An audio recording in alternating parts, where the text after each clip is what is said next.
Let's say you want to figure out if smoking more cigarettes leads to lower forced expiratory volume, or FEV, which is the total amount of air in liters per second that a person can exhale in a single forced breath.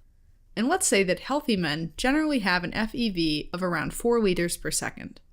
Now, to figure out if men who smoke have lower FEV, you might ask 100 men how many cigarettes they smoke in a day, and then measure each man's FEV. You could plot these measurements, or data points, on a scatter plot, with the number of cigarettes, which is the exposure, on the x-axis, and the FEV, which is the outcome, on the y-axis, and where each data point represents one individual. Typically, a linear trend line, or model, is drawn to represent the pattern of data points on the plot. Theoretically, there are lots of lines that can be drawn to represent the data points, but the best trend line is the one with the smallest amount of error, which is a measurement of how far away an individual data point is from the trend line. Usually, we look at the squared error, which is the distance between the data point and the line, squared. For example, if a data point is very close to the trend line, then the squared error is small. On the other hand, if a data point is very far from the trend line, then the squared error is large. If you add up all the squared error for a line, you get the total squared error. And a line with a smaller total squared error is considered a better fit for the data than a line with a larger total squared error. Now, when two variables are linearly related, we might want to know specifically what happens to the outcome variable when the exposure variable changes. For example, we might want to know how a person's FEV changes if they smoke 5 cigarettes per day compared to if they smoke 10 cigarettes per day. To figure this out, we have to use linear regression, which is a statistical method that calculates an equation for the best fitting trend line for a set of data points. Specifically, in this case, we would use a simple linear regression, since we only have 2 variables, one y variable, which is the FEV measurement, and one x variable, which is the number of cigarettes. This is different from multiple linear regression, where there's one y variable and 2 or more x variables. Typically, multiple linear regression is used to control for confounding variables, or x variables that distort the true relationship between the main exposure variable and the outcome variable. For example, age is a confounding variable in the relationship between smoking and FEV, because older people tend to have a lower FEV than younger people. So let's say you wanted to figure out how FEV changes for people who smoke more cigarettes per day, controlling for age. In this example, there are 2 x variables, the number of cigarettes a person smokes, and a person's age, so you'd have to use multiple linear regression.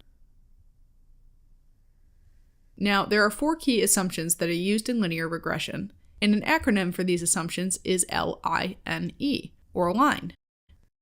First, the relationship between the 2 variables has to be linear, which means the trend line drawn to represent the data points is a straight line. Relationships that have a different type of curve, like an exponential relationship or a U-shaped relationship, will have low correlation coefficient because a straight trend line doesn't match the shape of the data points.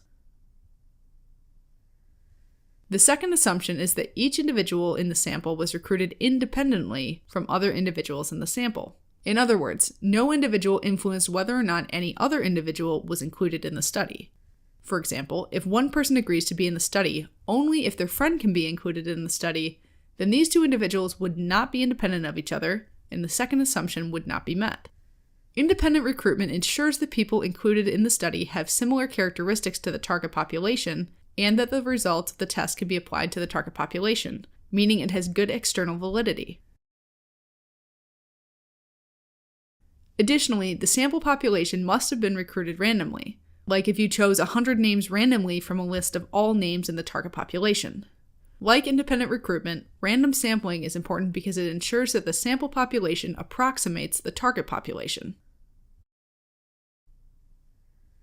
The third assumption is that the errors between the observed and predicted values of y are normally distributed around a value of x. That might sound confusing, no worries. Let's break it down by reviewing the trend line, which shows a predicted y value for a specific x value. For example, let's say we have a trend line that looks like this.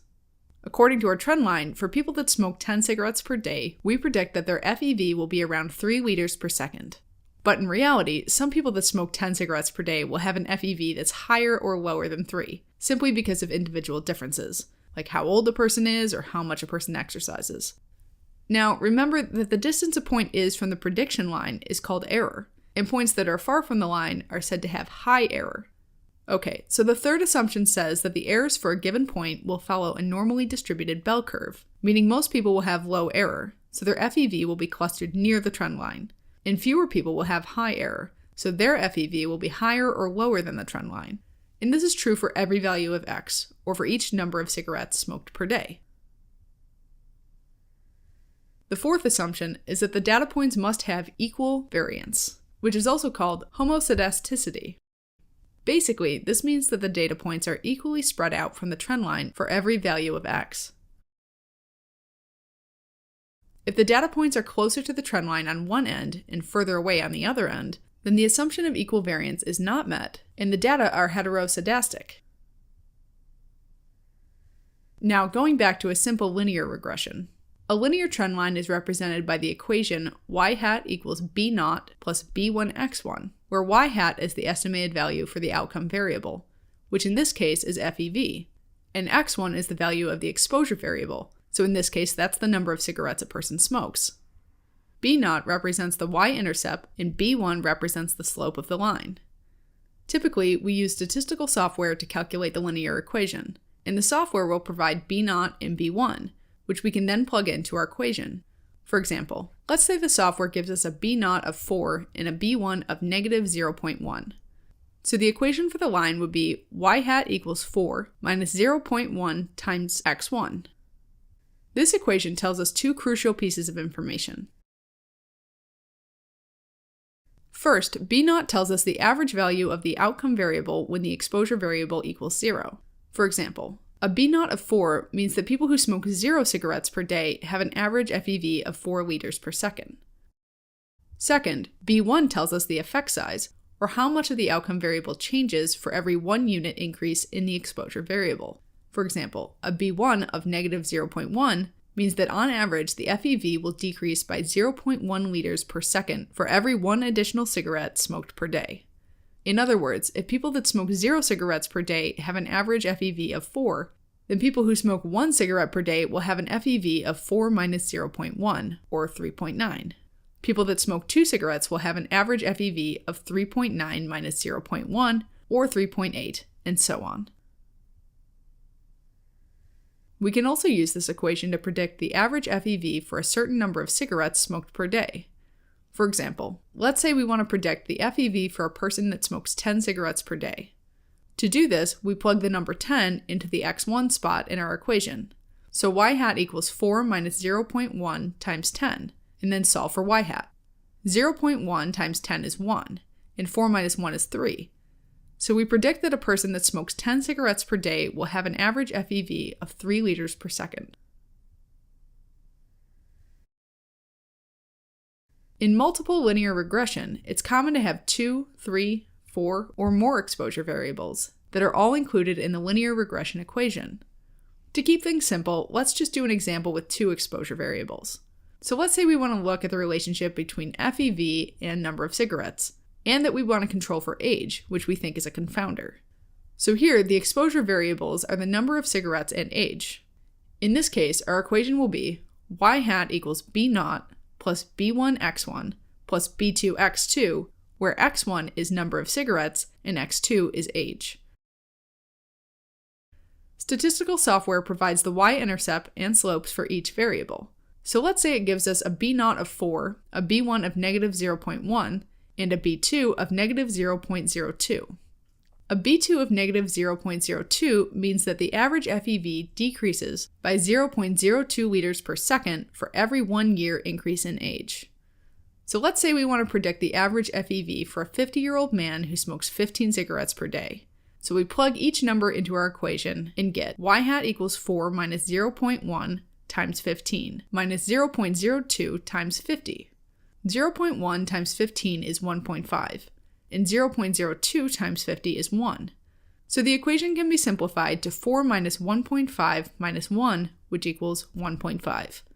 This means that a 50-year-old man who smokes 15 cigarettes a day has a predicted FEV of 1.5 liters per second. One important thing to know about linear regression is that the outcome variable always has to be continuous, like liters per second. But the exposure variable can either be continuous, like number of cigarettes smoked per day, or categorical, like if a person smokes or doesn't smoke. So let's say we want to figure out how FEV changes for people that smoke versus people who don't smoke. The statistical software will still provide a value for B0 and B1, but in this case, B1 is slightly different. For categorical variables, the software automatically creates a dummy variable, which is basically a binary variable where the number 1 represents the reference group, or simply one subgroup of the exposure variable, like people that smoke. On the flip side, 0 represents the other non-reference group of the exposure variable, so people that don't smoke. So let's say the value for B0 is still 4, and the value of B1 is negative 1.2. So the linear equation is y hat equals 4 minus 1.2 times x1. In this case, the effect size is 1.2, which means that on average, people that smoke have an FEV 1.2 liters per second less than people who don't smoke. To predict the FEV for a person who smokes, we simply plug the number 1 into the equation, because people that smoke is the reference group. So, 1.2 times 1 is still 1.2, and 4 minus 1.2 is 2.8. So the predicted FEV for a person that smokes is 2.8 liters per second. On the other hand, to predict the FEV for a person that doesn't smoke, we would plug 0 into the equation, because people who don't smoke is the non-reference group. So, 1.2 times 0 is 0, and 4 minus 0 is still 4. So the predicted FEV for a person that doesn't smoke is 4 liters per second. Typically, the software will also provide the coefficient of determination, or the R-squared value, which tells you how much variation in the outcome variable is explained by the linear regression model, as opposed to natural variation. In other words, can a person's FEV be explained by the number of cigarettes they smoke, or is it more the result of other factors, like sex, age, or the amount they exercise? So let's say we get an R-squared value of 0.72. This means that 72% of the variation in FEV can be explained by the number of cigarettes smoked per day, and the remaining 28% is explained by other factors. A high R-squared value like this one tells us that most of the variation we see between people with a high FEV and low FEV is the result of how much they smoke, and specifically that people with lower FEVs smoke more cigarettes than people with high FEV. Now, there are two key limitations when doing linear regression. The first limitation is that linear regression can be sensitive to outliers, or data points that are much higher or much lower than all the other data points. For example, let's say that one person is added to our study, and that person smokes a lot of cigarettes, but also has a very high FEV. In this case, the trend line would try to account for this new data point, but since it's so far away from all the other data points, the slope will be much different than the slope that doesn't include the outlier. In linear regression, outliers can affect both the effect size calculation and predictions. The other limitation of linear regression is that we can't extrapolate or make conclusions about the data points outside the range of X values that are in the sample. For example, let's say the range of cigarettes smoked by people in our study is 0 to 25. So 0 is the lowest number of cigarettes smoked by people in the study, and 25 is the highest number of cigarettes smoked by people in the study. Now, we know there's a linear relationship between the number of cigarettes smoked in this range, but we don't know if the linear relationship between FEV and smoking continues outside the range of our sample data, say for someone who smokes 40 cigarettes a day. Alright, as a quick recap, linear regression is a statistical method used to figure out the effect of an exposure variable, like number of cigarettes per day, on an outcome variable, like FEV, and it uses the equation y hat equals B0 plus B1 x1. B0 represents the average value of the outcome when the exposure variable is 0, and for continuous exposure variables, B1 represents the average change in the outcome variables for every 1 unit increase in the exposure variable. In categorical exposure variables, B1 represents the value of the outcome for the reference group compared to the non-reference group. It's important to keep in mind that linear regression works best for data that doesn't have outliers, and that you can only make conclusions about the data points within the sample range.